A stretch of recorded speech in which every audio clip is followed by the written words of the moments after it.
स्वागत आहे आपलं यूट्यूब चॅनल 4G स्कूलमध्ये. आपण आज अभ्यासणार आहोत पाठ क्रमांक 8 चे प्रश्न उत्तर मराठी विषय. याच्याबद्दल आपण जर तुम्ही हा पाठ पहिले अभ्यासला नसेल तर आमच्या पहिले प्लेलिस्टमध्ये जा, तिथं तुम्हाला याचे पाठाचा व्हिडिओ दिसेल. तो पाठ तुम्ही तिथं अभ्यासा आणि त्याच्यानंतर याचे प्रश्न उत्तर सोडवा.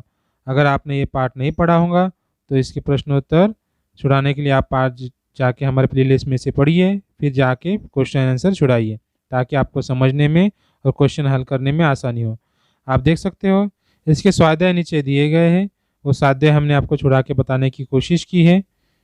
आप देख सकते हो ये स्वाध्याय हमने आपको अलग से छुड़ा के देने की कोशिश की. चलते हैं क्वेश्चन आंसर की ओर. ये प्रश्न पहिला याच्याबद्दल पाहू आपण.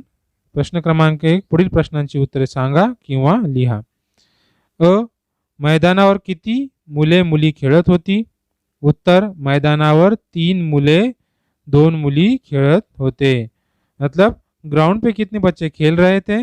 ग्राउंड पे 3 लड़के और 2 लड़कियां खेल रहे थे. आगे देखिए. आ, मुले कोणत्या सणाविषयी बोलत होती? बच्चे किस त्योहार के बारे में बात कर रहे थे? मुले रक्षाबंधन या सणाविषयी बोलत होती. मुलं जो रक्षाबंधन होता है ये सन के ऊपर, त्योहार के ऊपर बातें कर रहे थे. या ठिकाणी प्रश्न आहे की ॲनाच्या शाळेने कोणता उपक्रम केला? उत्तर, ॲनाच्या बाईंनी वर्गातील सगळ्यांना राख्या आणायला सांगितल्या. जमलेल्या सगळ्या राख्या देशाचे रक्षण करणाऱ्या सैनिकांना पाठवल्या. ॲनाच्या शाळेने ऐसा उपक्रम केला. मतलब उनकी जो टीचर थी उन्होंने सब राखियाँ जमा करने के लिए कहा और लाने के भी लिए कहा घर से. और वो राखियाँ जो है पोस्ट से किसको भेजे गए? जो हमारे सैनिक हैं जो देश की रक्षा करते हैं सीमा पर, उनके लिए सरहदों पर भेजी गई. प्रश्न क्रमांक ई, रक्षाबंधनाविषयी कविताने कोणता अनुभव सांगितला? रक्षाबंधनाविषयी कविताने सांगितले की तिच्या ओळखीचे एक काका अनाथ आश्रम चालवतात. आम्ही दरवर्षी त्या अनाथ मुलांना राख्या बांधतो. जो कविता थी उसका एक एक्सपीरियंस शेयर किया. कौन कि उनके एक जो चचा या काका थे वो एक अनाथ आश्रम चलाते थे. वहाँ पे जाके वो हर साल ये रक्षाबंधन ये त्योहार मनाते हैं. प्रश्न देखिए. रक्षाबंधन हा सण कोणत्या महिन्यात येतो? रक्षाबंधन हा सण श्रावण महिन्यात होतो. श्रावण हा मराठी महीना है, इसमें वो सन आता है ऐसा कहा गया है. प्रश्न क्रमांक 2, तुमच्या परिसरात कोणकोणते सण साजरे करतात?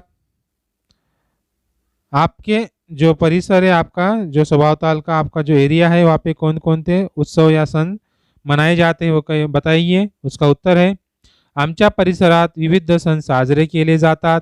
ईद साजरी केली जाते, बकरी साजरी केली जाते, तसेच दिवाळी पण साजरी केली जाते. होळी पण खेळली जाते. पोळा, नागपंचमी, मोहरम इत्यादि सण आमच्या परिसरात साजरे केले जातात. हमारे जो एरिया है परिसर में इतने सन, दिवाली, ईद, होली, नागपंचमी, मोहरम, ये पूरे त्योहार मनाए जाते हैं ऐसा यहाँ पे बताया गया है. प्रश्न क्रमांक 3, वाचा ये शब्द असेच लिया. आपको ये जो कुछ वर्ड्स दिए गए हैं नीले अक्षर में आपको दिख रहे हैं, ये वर्ड्स आपको पढ़ना है और एज इट इज ऐसे ही कि ऐसे ही लिखना है. इसका करेक्शन कुछ करना नहीं है आपको. ये करेक्ट वर्ड आपको लिख के दिए गए हैं.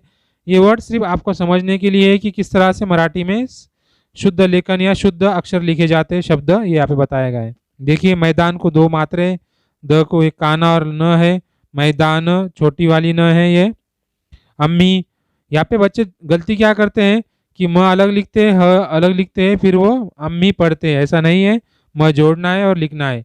सगळ्यांनी, ळ य को जोड़ के लिखना है. सगळ्यांनी, मिळाल्या, अनाथ आश्रम, उपक्रम, दरवर्षी, रक्षाबंधन, ये वर्ड्स आपको जैसे कि वैसे लिखना है और याद रखना है, गलती नहीं करना है लिखावट में.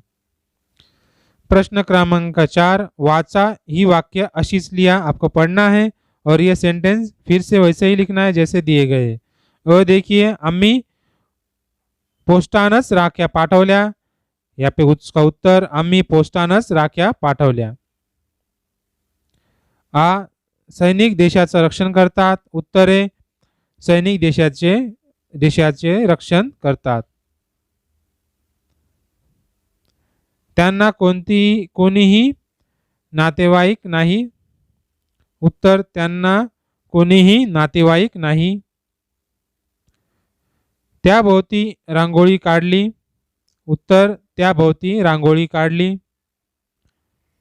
सर्वजण आपापल्या घरी गेले। सर्वजण आपापल्या घरी गेले। ये उसका आंसर है, हमने लिख के बताया आपको। प्रश्न क्रमांक 5, तुमच्या घरी कोणकोणते सण साजरे होतात? तुम्हाला आवडणाऱ्या कोणत्याही एका सणाची माहिती लिहा। मतलब आपके जो परिसर है या घर है, यहाँ पे कौन कौन से त्यौहार मनाए जाते हैं वो आपको लिखना है, और उन त्यौहार में से कौन सा त्यौहार आपको पसंद है उसके बारे में आपको यहाँ पे वर्णन करना है। आमच्या घरी विविध सण साजरे केले जातात। ईद साजरी केली जाते, बकरी ईद साजरी केली जाते, तसेच दिवाळी पण साजरी केली जाते, होळी पण खेळली जाते, पोळा, नागपंचमी, मोहरम इत्यादी सण आमच्या घरी साजरी केली जातात। यामध्ये आम्हाला ईद सगळ्यात जास्त आवड़ते। अभी ये जो क्वेश्चन आपको दिया गया है, आपको पसंदीदा त्यौहार, उसके ऊपर एक निबंध लिखिए। इसके ऊपर एक क्वेश्चन आता है, उसके ऊपर है, इसका अलग से हम एक वीडियो बना के डालेंगे, जब आप आपके हिसाब से लिख सकेंगे या समझने में आसानी होगी। आप आपके तौर से ईद के ऊपर यहाँ पे और ज़्यादा इजाफा करके लिख सकते हैं और अपना क्वेश्चन का आंसर पूरा कर सकते हैं। अभी यहाँ पे जो आपको क्वेश्चन नंबर 6 दिया गया है, प्रश्न क्रमांक 6, वाचा व समझून घ्या।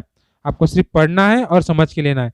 एक अनेक मतलब एक लिखते वक्त किस तरह लिखा जाता है, अनेक शब्द लिखते वक्त किस तरह लिखा जाता है, इसका एक एग्जाम्पल यहाँ पर दिया गया है, वो देखिए।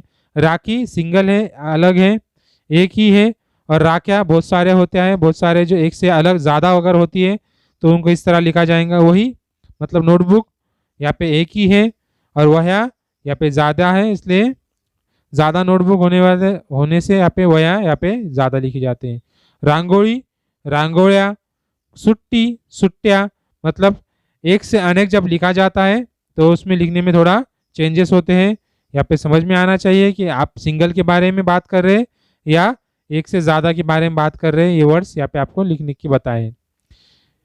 एक, अनेक, तख्ता क्रमांक 2, सैनिक, सैनिक, भाऊ, भाऊ, काका, काका, शाला, शाला। यहाँ पे जो वर्ड है यहाँ पे लिख के बताया है आपको, एक, अनेक, ये समझ लीजिए। इस तरह से हमने आपको वीडियो पूरा ये क्वेश्चन आंसर समझा के बताया है। इसके अगले सबकों की वीडियो देखने के लिए हमारे चैनल को सब्सक्राइब कीजिए, लाइक कीजिए, शेयर करना बिल्कुल ना भूलिए इस वीडियो को, ताकि आपके साथ अपने दोस्तों की भी पढ़ाई पूरी मुकम्मल हो।